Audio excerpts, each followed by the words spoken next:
Apresentação: Daniele Gomes. CBN Audiência Pública.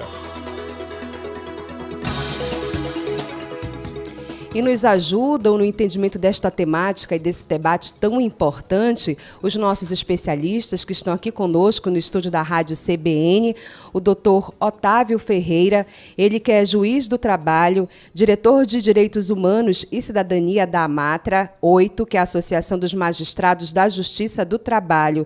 Doutor Otávio, boa tarde para você. Seja muito bem-vindo mais uma vez aqui à Audiência Pública. Boa tarde. Boa tarde, Daniele. Obrigado. Novamente, é um imenso prazer retornar à casa de vocês. Espero contribuir para o nosso debate, esclarecer o público a respeito do que é o Dia de Combate ao Trabalho Infantil e tentar, demonstrar de que forma nós podemos lutar juntos, já que é um dever de toda a sociedade, do Estado, de toda a coletividade, lutar contra o trabalho infantil. Afinal, nossas crianças e adolescentes precisam de uma vivência plena, de uma vivência com desenvolvimento cultural, social, moral e físico. Obrigado. É uma mobilização que é nossa, enquanto sociedade, doutor. Obrigada também, prazer em recebê-lo. Participa também conosco aqui no estúdio da Rádio CBN a doutora Rejane Alves, ela que é procuradora do trabalho, coordenadora regional de combate ao trabalho infantil do Ministério Público do Trabalho no Pará e também no Amapá. Doutora Rejane, também seja mais uma vez muito bem-vinda aqui à Audiência Pública. Boa tarde para a senhora. Boa tarde, também é uma grande satisfação estar hoje aqui nesse dia 12 de junho, um dia tão emblemático, de mobilização contra o trabalho infantil, para que a gente possa trazer um pouco mais de informação e compartilhar aqui os conhecimentos. Prazer em recebê-la também, doutora. Antes da gente começar a falar desse dia 12 de junho, que é extremamente importante para todos nós, para toda a nossa sociedade, eu queria que a gente começasse aqui de forma bem pedagógica, orientando os nossos ouvintes, os nossos internautas que também nos acompanham pela internet, a respeito do que é esse trabalho infantil, o que caracteriza esse trabalho infantil, doutor Otávio? Bom, o trabalho infantil é aquele realizado por pessoas que ainda não têm a idade para trabalhar. Aqui no Brasil, a idade mínima para o trabalho é a partir dos 16 anos, salvo na condição de aprendiz, que é permitido o trabalho a partir dos 14 anos. Sendo que é vedado o trabalho noturno, perigoso, insalubre, a toda pessoa que tem idade inferior a 18 anos.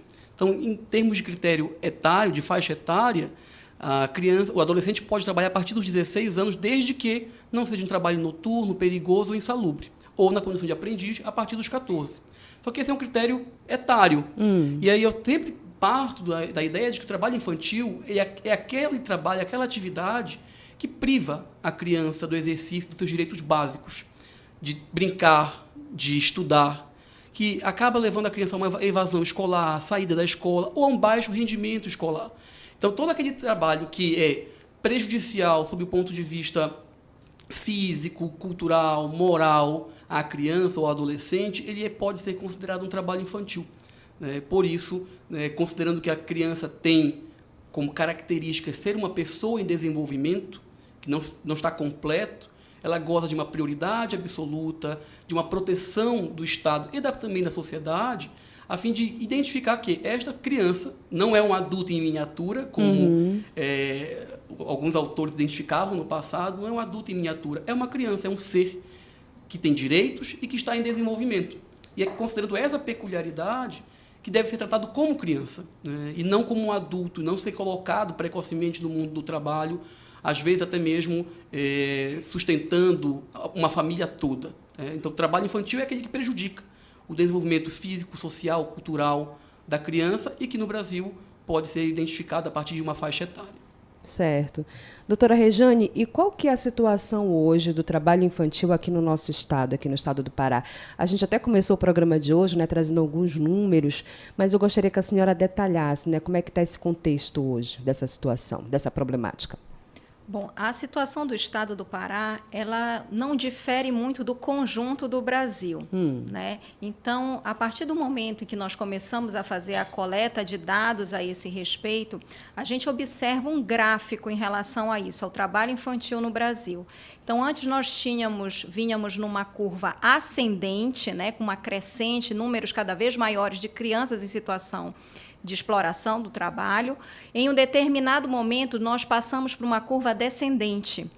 No entanto, nós tivemos o impacto da pandemia, né, que ela já mudou esse cenário. E nós estamos exatamente nesse momento aguardando os dados do IBGE, do censo, para que eles nos retrate de maneira mais fidedigna esse cenário, que nós podemos perceber claramente aqui mesmo na nossa cidade, né, ao caminhar pelas ruas, ao cruzar os semáforos, que é uma presença ainda muito forte, muito constante, seja em logradouros públicos, praças, feiras livres, né? E nós temos essa sensação de que o trabalho infantil ele está ainda de maneira bastante afrontosa na nossa sociedade. Então, o conjunto do Estado do Pará, pelas últimas estatísticas, ele até difere um pouquinho no sentido de que o retrato aqui é mais grave do que no Brasil. Então, Sim. considerando a proporção populacional, né? Então, no resto do Brasil, a faixa ali está entre 4,8%, no estado do Pará é 5,4%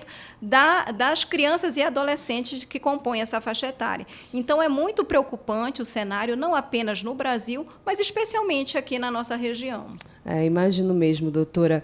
E, doutor Otávio, ainda tivemos essa questão da pandemia aí no meio do caminho, né? A gente teve, por exemplo, por conta da pandemia, a questão do atraso do próprio censo, que a gente sabe o quanto que o censo é importante para dar esse diagnóstico para a gente, né? E a gente sabe também que a pandemia, ela representou a precarização mesmo, né? Pessoas que estavam numa situação de vulnerabilidade acabaram, por assim dizer, aumentando essa situação de vulnerabilidade por força desse período pandêmico, né?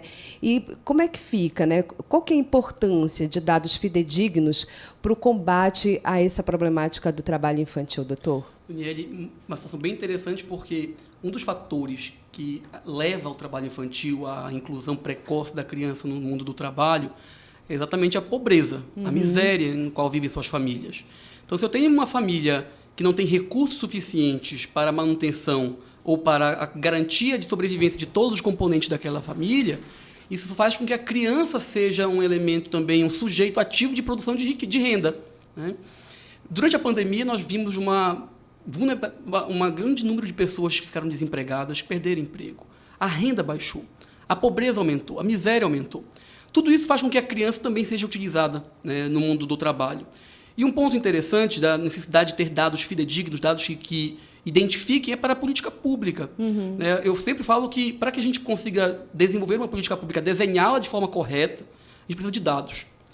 E principalmente porque o dado aponta a existência do problema. Enquanto a gente não identifica o problema, não nomina o problema, ele fica oculto, invisível.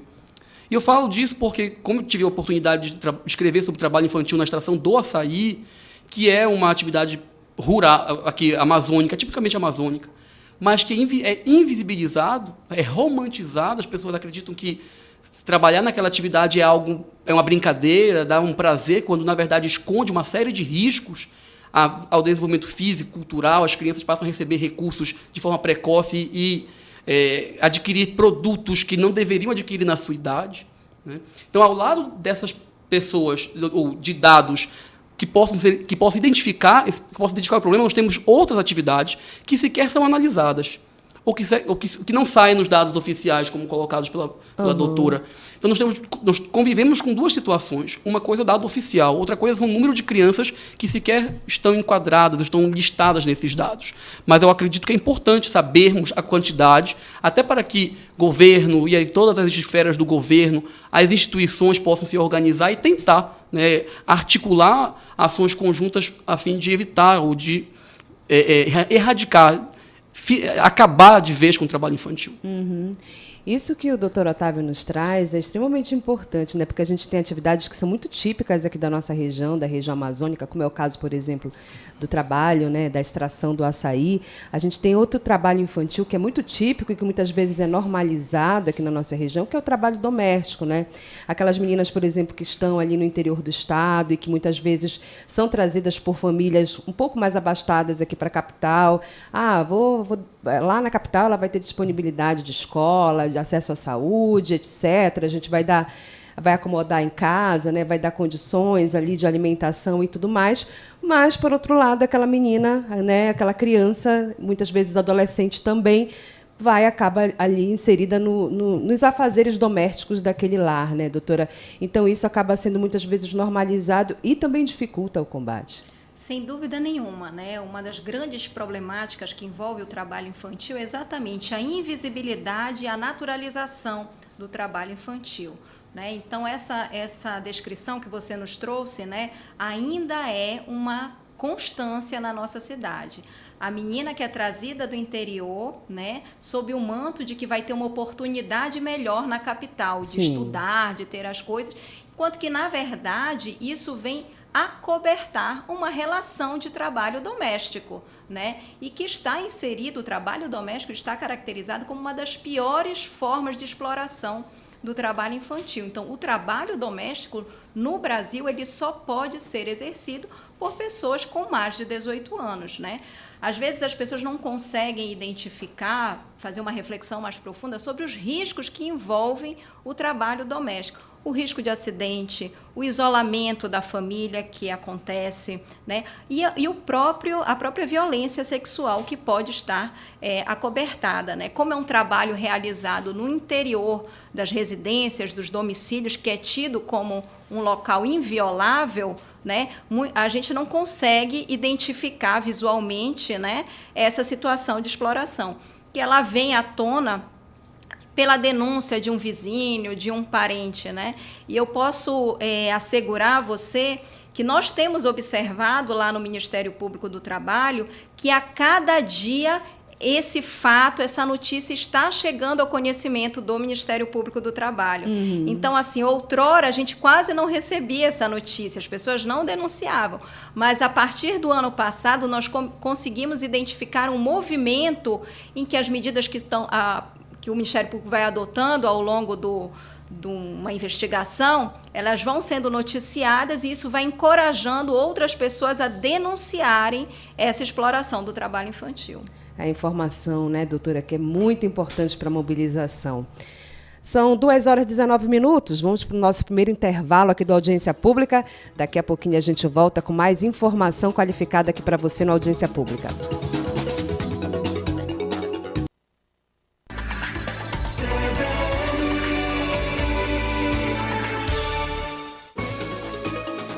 CBN Audiência Pública.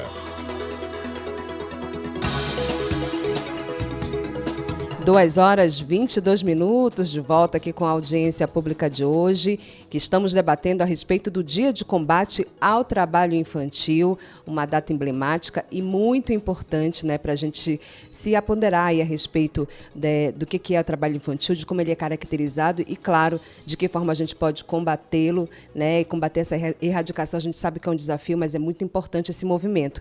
E para nos ajudar no envolvimento, né, na informação a respeito dessa temática, a gente recebe aqui os nossos convidados especiais, especialistas no assunto, o Dr. Otávio Ferreira, ele que é juiz do trabalho, diretor de Direitos Humanos e Cidadania da AMATRA 8, a Associação dos Magistrados da Justiça do Trabalho, e a também doutora Rejane Alves, procuradora do Trabalho, coordenadora regional de combate ao trabalho infantil do MPT aqui no Pará e também no Amapá. Doutor Otávio, um pouquinho antes, né, do intervalo, no bloco anterior, nós falávamos, né, da importância de nós termos a informação para a sociedade a respeito do que é, né, do que caracteriza, né, esse trabalho infantil, porque é muito importante a gente não normalizar aquilo, né? Até para que as pessoas também se sintam no direito de fazer a denúncia. A gente sabe o quanto que a denúncia ela é importante nesses processos de investigação de trabalho infantil. E eu queria que o senhor falasse nesse contexto para a gente qual que é a importância desse dia 12, né, desse dia de hoje, que é o dia aí de combate ao trabalho infantil. Como é que ele é importante nesse processo de informação e de mobilização da sociedade? Muito boa. Daniele, o dia 12 é o Dia Mundial de Combate ao Trabalho Infantil. Quando a gente tem um dia específico para lembrar de um assunto que ainda é muito presente, é tão grave, é apenas para, eu diria, não apenas, mas principalmente para destacar que todos os dias é dia de combate ao trabalho infantil. Mas hoje a gente marca um momento no qual as instituições, a sociedade, param para refletir sobre o que nós fizemos, como avançamos ou retrocedemos no combate ao trabalho infantil. o quanto nossas crianças que deveriam estar brincando, deveriam estar estudando, continuam pelas ruas, logradouros, praças, expostas a vários tipos de violência. Não apenas a violência, porque também não tem como protegê-la no ambiente doméstico, porque ela pode sofrer violência no âmbito doméstico, ela pode sofrer violência nas ruas. Então, o dia 12 é o dia que provoca essa reflexão, assim como as demais datas. Eu não digo que é uma data comemorativa, porque nós não temos muito, né? Comemorar o trabalho infantil, não. Hoje é um dia de combate. Né? É um dia que a gente tem que refletir e dizer por quais motivos nós, a despeito de termos diversos regramentos, normas internacionais, normas nacionais, prevendo o direito da criança de não ser explorada, de não trabalhar, né? Muito embora assegurada a profissionalização. Mas por que nós temos, do adolescente também, nós temos diversas normas e nós continuamos com o trabalho infantil presente. O Brasil assinou diversos já pactos ou tratados e até mesmo compromissos de erradicar o trabalho infantil, de cessar o trabalho infantil, mas não foi alcançado.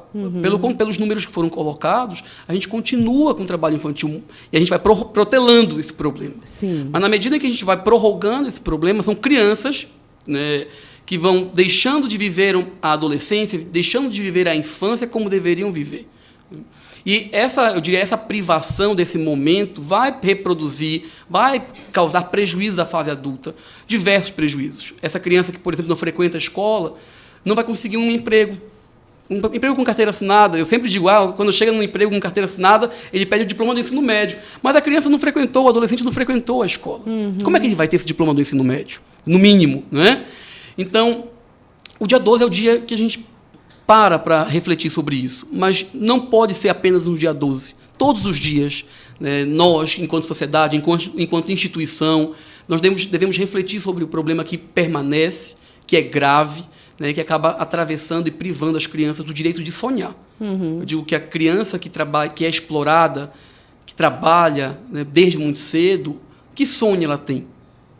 Qual é, eu diria, a possibilidade de sonhar lhe é negada, né, de pensar em um futuro diferente? Porque o mundo que ela convive de trabalho, que deveria ser um mundo para o adulto, ele é perigoso. Né? E a criança sofre os efeitos do trabalho de forma muito diferente do que o adulto sofre.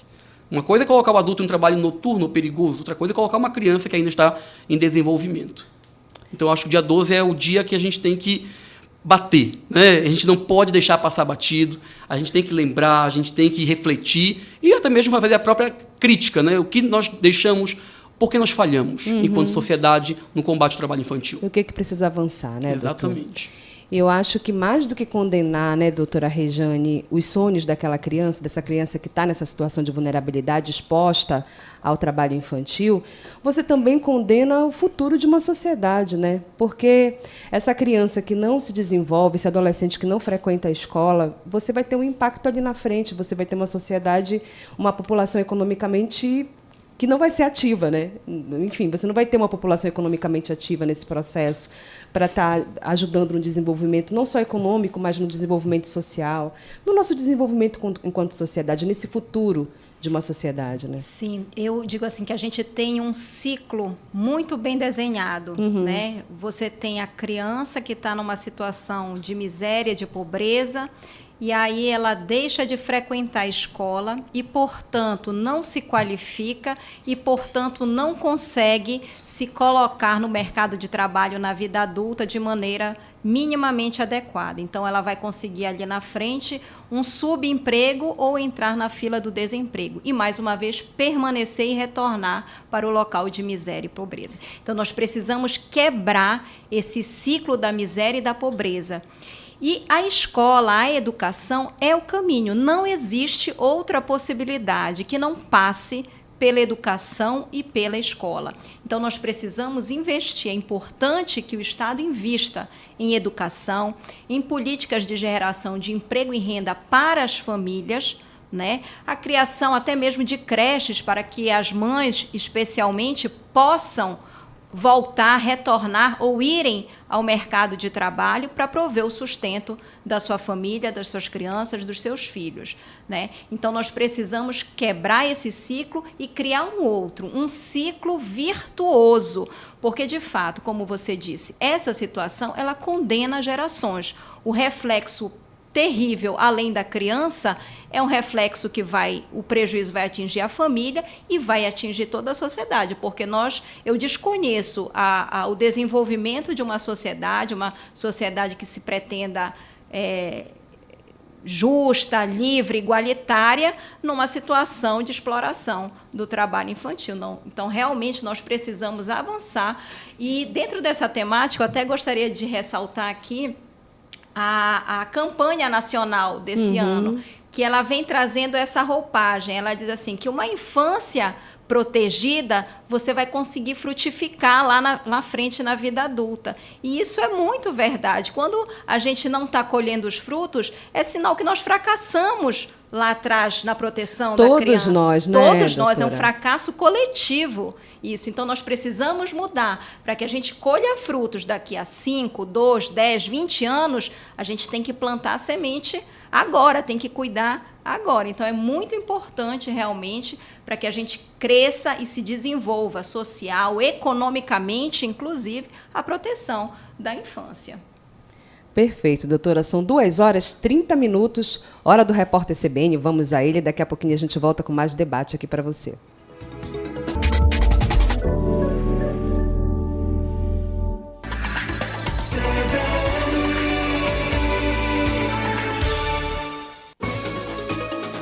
CBN Audiência Pública. 2h35, de volta por aqui com a audiência pública de hoje. No programa de hoje nós estamos conversando a respeito do Dia Mundial de Combate ao Trabalho Infantil, né? Celebrado um dia de combate, que é o dia de hoje, dia 12 de junho. E nos ajudam no entendimento dessa temática os nossos convidados especiais, o Dr. Otávio Ferreira, juiz do trabalho, diretor de Direitos Humanos e Cidadania da AMATRA 8, a Associação dos Magistrados da Justiça do Trabalho, e a também doutora Rejane Alves, ela que é procuradora do Trabalho, coordenadora regional de combate ao trabalho infantil do Ministério Público do Trabalho aqui no Pará e também no Amapá. E claro, a gente segue aguardando a sua participação, a sua interação aqui com a gente. Manda sua participação pelo nosso WhatsApp no 988140073 ou ainda no nosso chat que está aberto lá no YouTube. O endereço é youtube.com/CBN Amazônia. E a gente, inclusive, tem participação aqui de internauta, tá? O Marcelo Lobão diz o seguinte: uma honra poder ouvir o professor Otávio e é um privilégio a todos. De fato, o trabalho infantil agride o princípio da dignidade humana e não basta apenas políticas públicas, e sim a sua execução e também fiscalização. Doutor Otávio, quer comentar em cima da participação do nosso internauta? O aluno aprendeu bem, né? Eu fico muito orgulhoso quando eu vejo um aluno se manifestando dessa forma.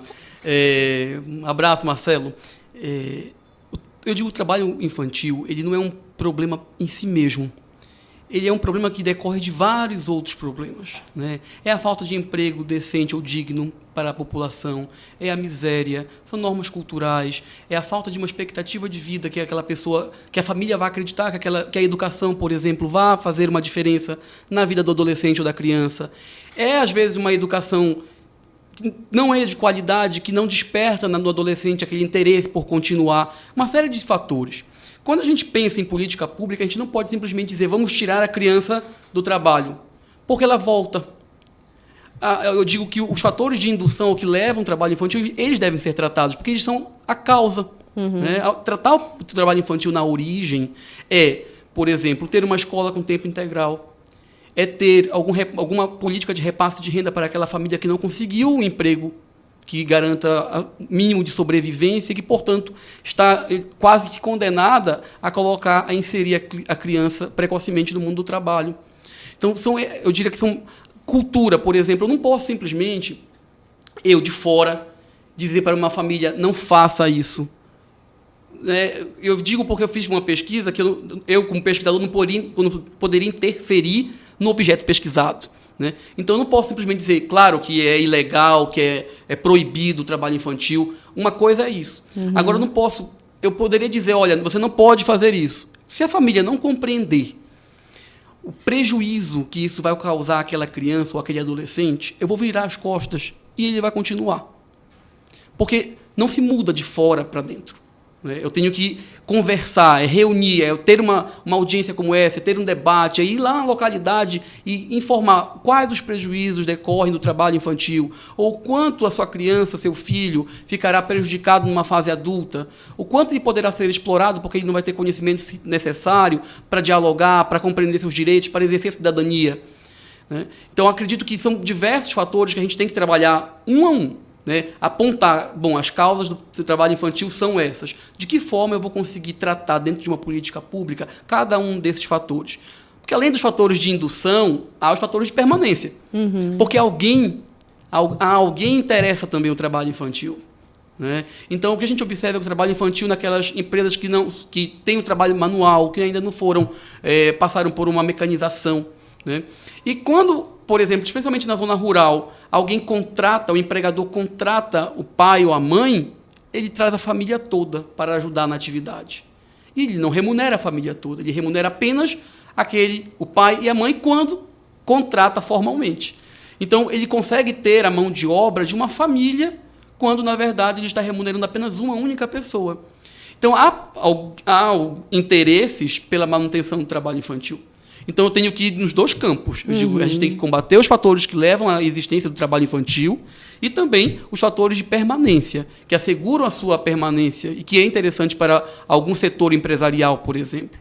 E aí, como consequência, nós vamos ter a criança sendo retirada do trabalho. Por quê? Porque a família não precisará mais que ela coloque seu filho, dentro daquela atividade. E eu falo do aspecto cultural porque isso é muito importante. Certa vez eu fiz uma pesquisa, entrevistei um senhor que tinha 4 filhos, os 4 estavam no trabalho infantil. E quando eu disse para ele o que ele achava daquela situação, ele disse, eu acho que será ruim para eles. Mas o que eu posso fazer se eu deixá-los sozinhos em casa, eles podem fazer coisas erradas. E aí eu olhava e falava, e a escola? E o brincar?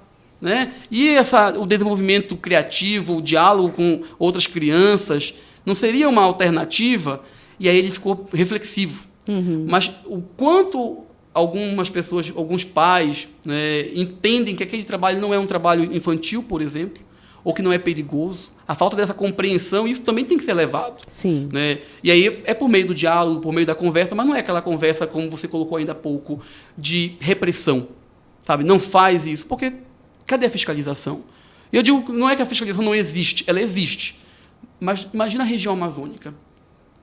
A quantidade de auditores fiscais do trabalho para fiscalizar todo o estado do Pará, por exemplo. Basta ver a quantidade de pessoas e a extensão territorial. É um grande desafio, doutor? É muito grande desafio. Então, enquanto a sociedade não estiver junto, de mãos dadas, e a família compreender que o trabalho infantil é prejudicial à criança ou ao adolescente, é um trabalho muito complicado. Muito complicado. A doutora que atua diretamente na fiscalização e nesse recebimento de denúncias deve ver como é complicado fazer esse trabalho se a gente não tem, às vezes, pernas e mãos para dar conta de alcançar o estado todo. E aqui são 2 estados, do Pará e Amapá.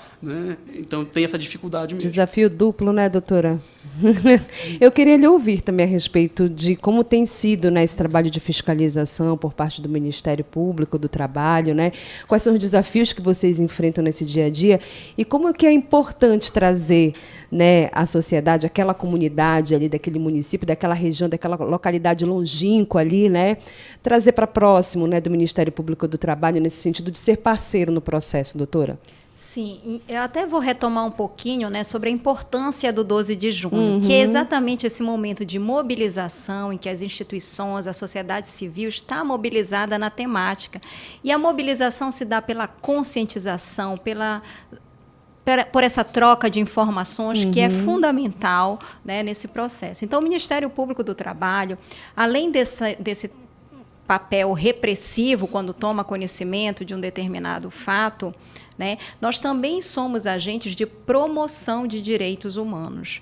Então, a gente faz um trabalho também em parceria com os municípios, que chama Políticas Públicas. Então, a gente vai conhecer a realidade desses municípios, conhecer os desafios, porque uma coisa é você conhecer na teoria, outra coisa é você ir lá no município de Melgaço, de Portel, que são desafios enormes. É o famoso fator amazônico que impacta aí. Muaná, que eu digo assim, que aí o arquipélago do Marajó é tão perto e tão longe assim, né? Porque lá é um laboratório de todo tipo de mazela social. Mas a gente precisa conhecer aquela realidade. O trabalho infantil, ele é como se fosse uma doença, que você precisa fazer um diagnóstico para ver qual é o melhor remédio para aquele tratamento. Daquela doença e alcançar a cura. Então, assim, o Ministério Público do Trabalho já fez várias incursões agora nos últimos meses, especialmente voltados ao arquipélago do Marajó. Pude conhecer essa realidade, pude constatar que não existe uma receita de bolo, né? Então, cada realidade é uma realidade, cada município, cada comunidade. Então, assim, quando você pensa que você chegou lá longe no município de Melgaço e alguém te diz, olha, tem comunidade que está distante daqui ainda mais 8 horas. E aí você pensa, meu Deus, como é que a política pública vai chegar lá? Né? Mas é a partir desse conhecimento, dessa vivência da realidade, é que a gente pode construir, né, com o município, com a sociedade, com a comunidade local, a estratégia adequada para combater o trabalho infantil. Né? Então, o desafio é enorme, mas a gente não pode, em momento algum, esmorecer diante do tamanho desse desafio. Né? A gente tem que sempre estar em busca de novas estratégias, dialogando e fazendo a repressão, inclusive cobrando do poder público quando ele se omite, quando ele é negligente na criação, na execução, na implementação dessa política pública. Perfeito, doutora. E ainda, né, nesse sentido, doutor Otávio, eu queria que o senhor falasse um pouquinho a respeito do trabalho da Matra, né? Tendo esse contexto aí do dia 12, né, que é o dia de combate ao trabalho infantil. Eu sei que ao longo de todo esse mês vocês estão intensificando essas ações de conscientização, de mobilização. Essa que é uma campanha que é nacional, aliás, mundial, né? Hoje a gente está não digo nem celebrando, mas a gente estamos combativos aqui por esse dia 12, né? E eu queria ouvi-lo, né, nesse sentido, o que a Matra ela tem contribuído nesse processo de mobilização e também de sensibilização da sociedade. A Matra, enquanto associação de magistrados, tem como uma das suas finalidades a defesa do ser humano, né, dos direitos humanos. E como a criança tem violado seus direitos, a Matra ela tem feito diversas parcerias, convênios. Eu digo que a Matra está de portas abertas. Né? República de Emaús, nós temos uma parceria muito forte já, que é ouvir crianças, ir para lá, ter um contato mais próximo. Junto com o Tribunal Regional do Trabalho da 8ª Região, a Matra também tem realizado eventos voltados à conscientização. Hoje, por exemplo, pela manhã, o próprio Tribunal Regional do Trabalho realizou, e a Matra apoia na iniciativa, o recebimento de diversos alunos da Ilha Grande, por exemplo, de uma escola da Ilha Grande, né, adolescentes que muitos estão trabalhando, né, e podemos ouvir. Eu estive com eles pela manhã, a gente pôde ouvir, né, como o trabalho está presente nas suas vidas e como o trabalho, o dinheiro e o que fazer com esse dinheiro quando a pessoa ainda não tem o necessário discernimento para saber o que é certo e o que é errado, né, o quanto isso pode afetar. E aí foi um momento muito interessante. Sim. Né, porque, como a doutora colocou, ouvir as crianças, ouvir a sociedade, esse é um ponto fundamental.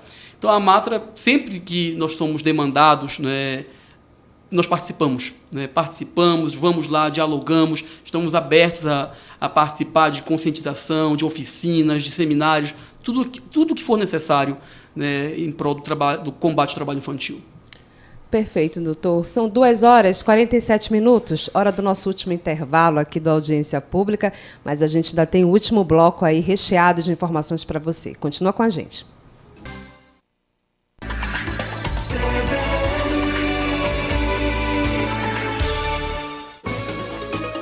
CBN Audiência Pública. 2h50. Último bloco desse nosso audiência pública de hoje. Estamos conversando sobre o Dia Mundial de Combate ao Trabalho Infantil. E eu já retomo aqui a nossa roda de conversa com uma pergunta que eu fiz aqui no off para a doutora Rejane, mas que eu gostaria muito de trazer para o ON, porque é uma reflexão muito importante para todos nós. Doutora, não é raro aqui na Rádio CBN a gente dar notícias, por exemplo, de trabalho escravo, aliás, de trabalho análogo à escravidão, né? E aí, todas as vezes que a gente geralmente traz essa notícia para o ar, a gente fica se perguntando, poxa, mas ainda hoje, né? A gente está em 2023, a gente ainda tem que estar noticiando isso, né? Enfim, porque isso é uma herança muito desse Brasil escravocrata, né? E a gente pode, fazendo essa analogia, né, com o trabalho infantil, a gente pode dizer, doutora, que o trabalho infantil também é uma herança desse Brasil escravocrata? Sem dúvida nenhuma, né? Basta a gente voltar o nosso olhar para a história, né? Quem eram as crianças que estavam em situação de trabalho lá no ano de 1500 em diante? Eram os filhos dos escravos. E hoje, quem são as crianças que estão em situação de trabalho infantil? São os filhos das famílias que estão em situação de vulnerabilidade socioeconômica, né? Então, assim, olhando o nosso passado, a gente consegue muito bem compreender o nosso presente. Uhum. E, a partir daí, devemos refletir para saber aonde queremos chegar no futuro, né? Então, assim, infelizmente, eu digo para você que o trabalho infantil ele tem cor, ele tem endereço e ele tem um destinatário específico na nossa sociedade, que traz toda essa herança, né, da nossa história e que esse fardo as nossas crianças hoje carregam pesadamente. Uhum. Agora, doutor Otávio, a pergunta de milhões, doutor Otávio. É possível a gente erradicar o trabalho infantil? O que pode ser feito? O que as pessoas que têm esse envolvimento, né? O que todos nós, enquanto sociedade, devemos fazer, podemos fazer nesse sentido, né, para erradicar o trabalho infantil? É possível e a gente não pode perder a esperança. Uhum. O dia que a gente perder a esperança de que a gente vai conseguir eliminar o trabalho infantil, a gente falha mais uma vez como sociedade. Como uma sociedade que deve proteger a criança e não colocá-la em situações de risco, de perigo, de exploração. Uhum. Né? Como? Nós não temos uma receita, né, dizendo, olha, vamos fazer isso aqui. Mas isso passa pela ideia de retirar famílias da pobreza, da miséria extrema, pela garantia de educação para todas as crianças e adolescentes, da existência de empregos, né, decentes ou dignos para que adolescentes com idade de trabalhar a partir dos 16 anos possam ter uma fonte de renda, ou até mesmo que os pais dessas crianças e adolescentes possam ter como trabalhar e como garantir a manutenção da casa. Nós podemos analisar a conscientização e a educação das pessoas de como o trabalho infantil afeta o desenvolvimento das crianças e dos adolescentes. Nós temos diversas possibilidades, né? Mas vejo que isso não é do dia para a noite. E como a doutora colocou, a gente planta uma semente. Só que essa semente ela deve ser plantada por muitas mãos. Não é só esperar a mão do Estado, por exemplo. A sociedade ela tem um papel fundamental nesse sentido. As instituições têm um papel fundamental. O Estado tem o dever de proteger a criança. Mas não só o Estado, né? Eu digo que essa proteção da criança e do reconhecimento de que ela tenha uma infância e uma adolescência segura é um dever nosso, enquanto sociedade. Né? Que já estamos numa fase adulta que devemos olhar para nossas crianças e falar, não vai acontecer com você o que aconteceu comigo. Né? E não ficar repetindo o discurso de que eu trabalhei, então trabalhar não mata. Sim. Não, a criança ela tem o direito de brincar, o direito de estudar, para que ela possa ser um adulto crítico, um adulto consciente dos seus direitos, do seu papel como cidadão. Né? Quando a gente acaba atravessando, impedindo, privando a criança desses direitos mais básicos, a gente acaba deixando ela como uma parte bem vulnerável. Eu chamo até de hipervulnerável a diversas outras explorações. Então, temos solução pronta, acabada? Não, é construindo. Né? É fazendo sempre o trabalho e não deixando de lado esse trabalho, para que a gente consiga ir construindo, consiga ter a interação de toda uma coletividade para erradicar o trabalho infantil. Perfeito. São 2h55, minutinhos finais aqui para o encerramento desse nossa audiência pública.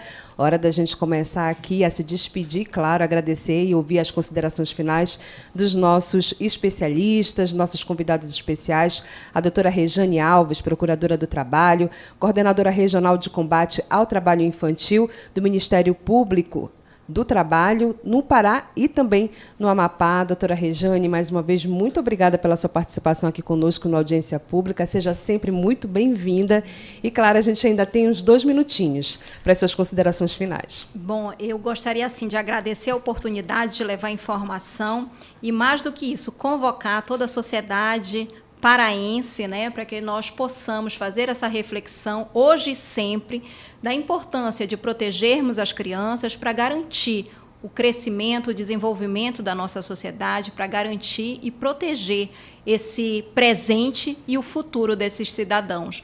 E dessa forma eu tenho certeza que num futuro não tão distante assim, todos nós consigamos, né, olhar para trás e, quiçá, ver o trabalho infantil como algo, um fato histórico e não mais presente na nossa sociedade. Perfeito. Doutora, um pequeno serviço aqui para quem, de repente, queira denunciar alguma situação referente a trabalho infantil lá para o Ministério Público do Trabalho. Como é que faz, doutora? As denúncias elas podem ser feitas pelo Disque 100 ou ainda no site da Procuradoria, que é www.prt8.mpt.mp.br. Existe um formulário lá de denúncias, bastante simples e acessível. Você pode fazer de maneira anônima ou ainda identificado e pedir a manutenção do sigilo, que nós garantimos. Perfeito, doutora. Nós também gostaríamos muitíssimo aqui de agradecer a participação e pela também gentileza da entrevista do doutor Otávio Ferreira, ele que é juiz do trabalho, diretor de Direitos Humanos e Cidadania da AMATRA 8, a Associação dos Magistrados da Justiça do Trabalho. Doutor Otávio, mais uma vez, muito obrigada. A gente também tem 2 minutinhos aqui para suas considerações finais a respeito dessa nossa temática de hoje, doutor. Inicialmente, gostaria de agradecer. A AMATRA sempre está disposta a contribuir para reflexões, para esse diálogo que eu acredito que é muito, muito sadio, né? A conscientização, tratar dos nossos problemas regionais, que são tantos, né? São tantos e tão graves. Acho que isso é muito importante. E a AMATRA, enquanto instituição de defesa dos direitos humanos, defesa da cidadania, está sempre disposta a colaborar, né?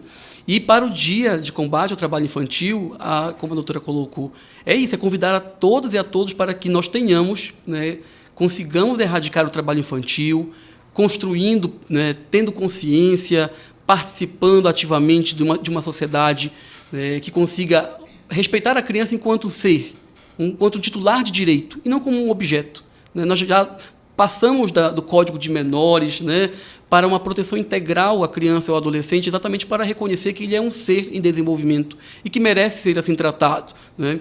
E desejar a todos uma excelente tarde e agradecer novamente. Muito obrigado. Imagina, doutor, a gente que agradece. Esse Audiência Pública de hoje, dia 12 de junho de 2023, vai ficando por aqui. Esse Audiência Pública que discutiu, debateu a respeito desse Dia Mundial de Combate ao Trabalho Infantil hoje, dia 12 de junho, data importante, data emblemática, data de conscientização, pessoal. Obrigada pela companhia de vocês até aqui. Esse Audiência Pública contou com os trabalhos técnicos do Márcio Cavalcante, a produção do Pedro Valdez, a gerência de conteúdo e programação de Daniele Pires e a direção de jornalismo do Paulo Fernandes. Apresentação: Daniele Gomes. A você, nosso ouvinte, obrigada pela companhia até aqui. Siga acompanhando a nossa programação, porque logo após o Repórter CBN, a gente tem um encontro marcado no Tarde de Notícias. Já, já.